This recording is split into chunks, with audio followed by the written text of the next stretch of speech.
Hi, welcome to Bar Cart Bookshelf, a video series about books and the drinks they inspire. My name is Elias, and today we're talking about Summer in the House of the Departed by Josh Rountree. Summer in the House of the Departed is the latest novella from Psychopump, our favorite small press dealing in all things death, and since it is the first Tuesday of October, what better way to kick off our spooky season programming than a nice ghostly novella? It is spooky season 4, we're back for more. It's always one of my favorite months here on Bar Cart Bookshelf. We've talked about some real top-of-the-line, absolute favorite books like The Death of Jane Lawrence by Caitlin Starling, Starling House by Alex E. Harrow, Under the Whispering Door by T.J. Klune, The Blade Between by Sam J. Miller. So many favorites over the years here on Bar Cart Bookshelf, and I'm so excited to kick off this 4th year of Halloween programming with Summer in the House of the Departed. Summer in the House of the Departed, as I said, is the latest novella from Psychopump. Every book that they put out deals with some of these ideas of death in various ways. You know, we've talked about a lot of them here on Bar Cart Bookshelf. You can check our novellas playlist for that.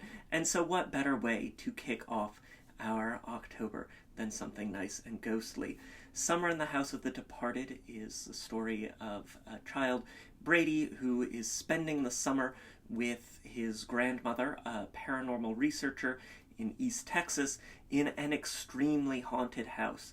And from this early age, Brady has had this sort of affinity with death. He can see the ghosts in the house better than anyone else can. He's sort of like a medium and can interact with them, you know, read stories with them or see them around. And so is playing a role in his grandmother's research while also, you know, being a small child and enjoying spending time with this, you know, grand maternal figure who is unfortunately dying of cancer. And so we have this sort of anticipation of grief that threads through the first half of the novella. And then we pick up a good 40 years later in the present day, 45-ish years later, as Brady revisits the house and reflects on the loss of his grandmother and on this sense of disappearance and haunting that has sort of followed him through the rest of his life. It's a really beautifully constructed novella. It's ghostly, it's spooky, it's thinking about disappearance and loss. It's tied in to these sorts of wonderful ideas of occult fiction and of the paranormal research, that very, like, 20th century ghost hunter paranormal vibe, you know, ESP, and thinking about Roanoke, what does Croatoan mean? That sort of thing, that if you're immersed in that ESP paranormal occult environment, I think you're really going to get a kick out of. And it's, you know, someone who loves stories, Brady. He's reading classics of, like, pulp science fiction and fantasy. If you follow me on Blue Sky, then you know that this summer I started reading the Elric of Melniboné books by Michael Moorcock. They haven't lent themselves to a drink yet, but I absolutely love them. Brady's reading these as well, and so when I saw that show up, I was like, oh, that's my boy! That's my boy! And there was a real, you know, sense of kinship across this time and across space, and just a really, you know, thoughtful kind of meditation on what it is to engage with death, to be a traditional kind of death worker and medium and researcher and scholar. And so we had to have a drink. Our drink today is the Safeheart, named for an amulet that Brady's grandmother gives him as a part of her research. And we will begin with 3 ounces of cold brew concentrate. You know, a lot of what Brady and his grandmother are doing there when they're not engaged in, you know, reading stories and telling stories and doing the research is sitting out on the porch, drinking some coffee, smoking some cigs, which, you know, contributing factor on the cancer, but you live a life you live. And so we're going to start with 3 ounces of cold brew concentrate, that really punchy cold brew. You know, I make mine myself, but certainly I love the cold brew concentrate that they make at Trader Joe's if you're looking to snag something just off the shelf. And to that, we'll add our modifiers. Gonna add half an ounce of heavy cream. Lovely. Nice, rich, and creamy. Yes. That's really a nice filling coffee drink for us. And half an ounce of pecan orgeat. We've got one of the ghosts here in the house who is staring out at a pecan tree. Call her Lady Pecan or Lady Pecan. Not quite sure how she would prefer it. And so we'll get half an ounce of that pecan orgeat in there. Again, really easy to make. If you're having a copy of my book, Cocktails and Consoles, I've got my orgeat recipe in there for a traditional almond orgeat. When you're making that, just swap out pecans for the almonds and add vanilla in the place of the orange blossom water.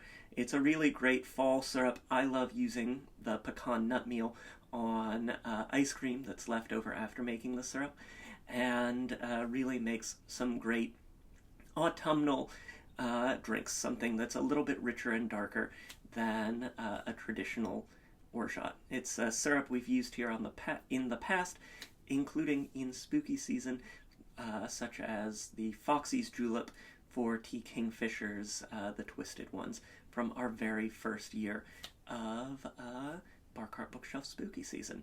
So we've got these coffee, syrup, cream.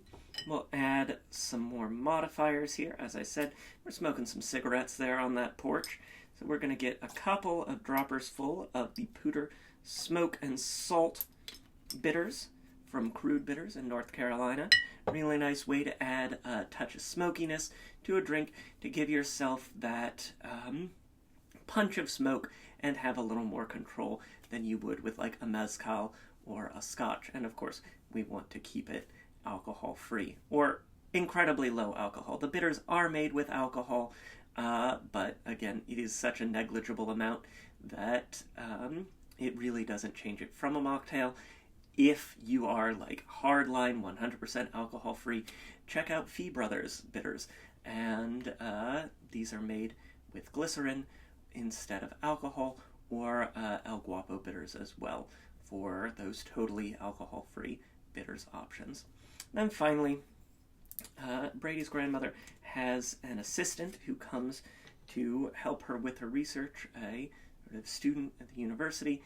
Beverly, she wears a lavender perfume, and so to bring this sort of bit of floralness, this bit of dried flowers, which always feel really nice for these sorts of death books that still withered but still potent quality. Add a couple of dashes of lavender bitters too. As always with bitters, it's easy to add more, hard to add less.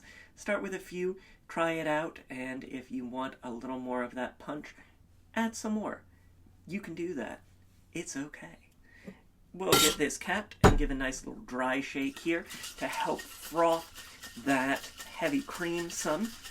Get it nice, frosty, freezy, foamy, and get it nice and shaken up, baking up. Fantastic. There we go. And once that's shaken for a little while, you can start to see some foam already in there. Excellent. We'll add our ice and shake it up, wake it up again.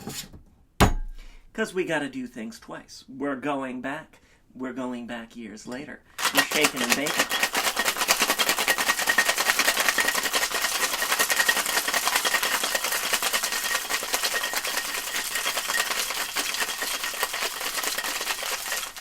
Lovely. And as you can see, frosty, freezy, so cold and refreshing. We'll take our Hawthorne strainer and strain into a lowball glass like so.